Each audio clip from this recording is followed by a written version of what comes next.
It's just after first light, and I'm calling a familiar coyote spot.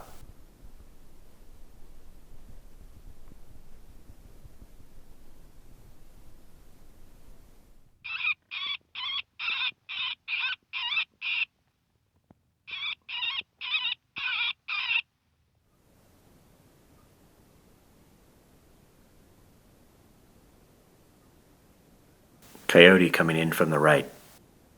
It stops behind the mesquite tree in front of me.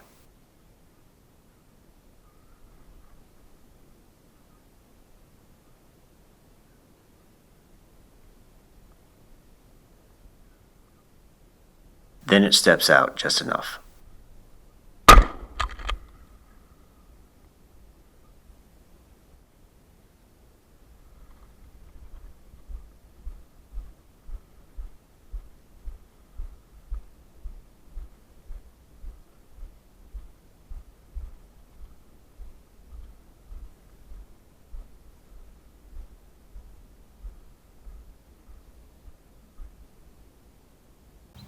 Just to give a brief overview of my setup here, I'm viewing the stand from my location. The caller is out in that dead bush over there. Dead coyote is right over there. So at first it came in from this direction. I saw it, disappeared behind here and stopped. So I thought maybe it was going to take off and I was going to lose it. But then she kept coming forward. I was able to shoot her right there, just underneath that big branch through the brush. It's one reason it helps to have a lot of buckshot in there when you're dealing with brush. But it hit her right in the head and dropped her in her tracks. The wind right now is mostly blowing this way and a little bit this way. So in this case, that coyote did not play the wind when it came in. Most of the time, canines are going to play the wind when they respond to a call, so you always want to play the wind. Make sure you're playing the wind when you're calling the coyotes or foxes. But occasionally, they throw caution to the wind and disregard the wind entirely. And that's what this one did in this case. So my caller is 20 yards out in front of me, right there. And the coyote's about 25 yards, so it was a 25-yard shot. And in tight cover like this, visibility is only going to be about 30 to 40 yards max. So this is the kind of area where a shotgun comes in handy. You're just not going to have time to aim and fire with a rifle in a dense brush situation like this.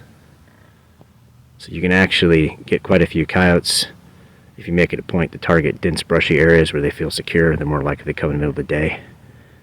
And you can call them in close enough with a shotgun if you set up your stand correctly. Alright, so this is one of my go-to spots for calling coyotes. I've taken a coyote here 3 years in a row now.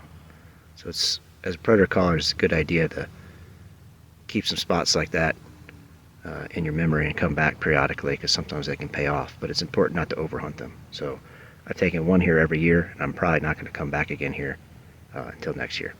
So some spots can produce over and over again, but it's important not to overcall those areas.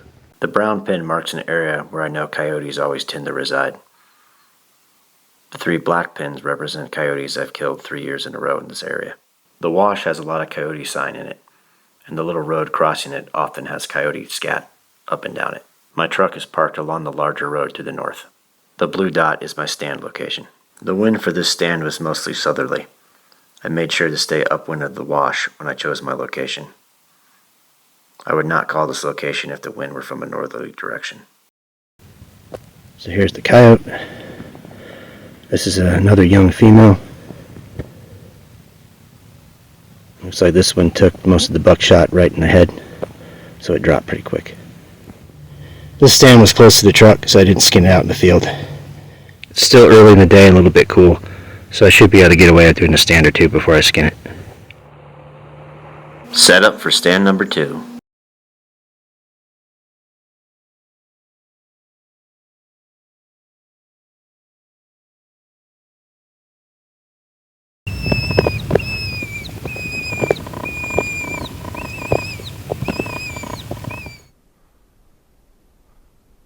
I noticed some ravens to my right.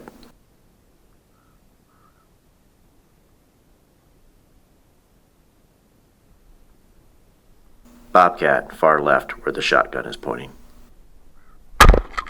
It jumps when hit.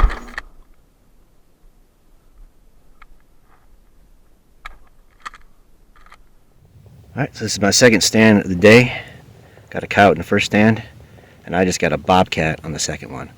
Looked like a good sized one. I haven't checked it out yet. It was about a 35-yard shot with the shotgun. So I'm sitting in my position here. The caller is out in that mesquite that way, calling out that way.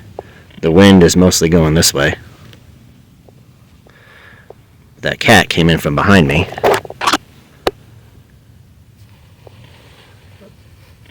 It was right out there about 35 yards. So when I made this stand, I had a lot of bird activity, which is uncommon when you predator call. You get a lot of activity from ravens, birds of prey, hawks, owls, that kind of thing. I had a little hawk come in and land right next to the caller, and then I had a bigger hawk come in a few minutes later. And right before the cat came in, these ravens started coming in. They were off behind me, off to my right side and a little bit behind me, and they were circling around and coming kind of low, but they weren't coming to the call. And sometimes ravens will follow a predator in, and I think they may have been following that cat. And had those ravens not been squawking over there, I would have never looked over there, and I would have never seen this bobcat. So that's a lesson there. Always watch the birds. Sometimes the birds will tell you what's going on. So always pay attention to the birds when you're calling. So here's the cat. It's a good sized one. Again, that was a 35-yard shot. The brown pin marks an area I had identified earlier as being a potential bobcat hunting location. The black pin is where I made my stand and where the cat was killed. The wind was out of the north, and I was calling towards the west. The bobcat approached the call from behind me, coming from the east. So here's the bobcat with my collar and shotgun. Again, with the shotgun, it's a Mossberg 835. Running a Carlson's Coyote choke and shooting Winchester 3.5-inch Magnum number 4 buck. I hit this guy twice before he went down. And this is a tom.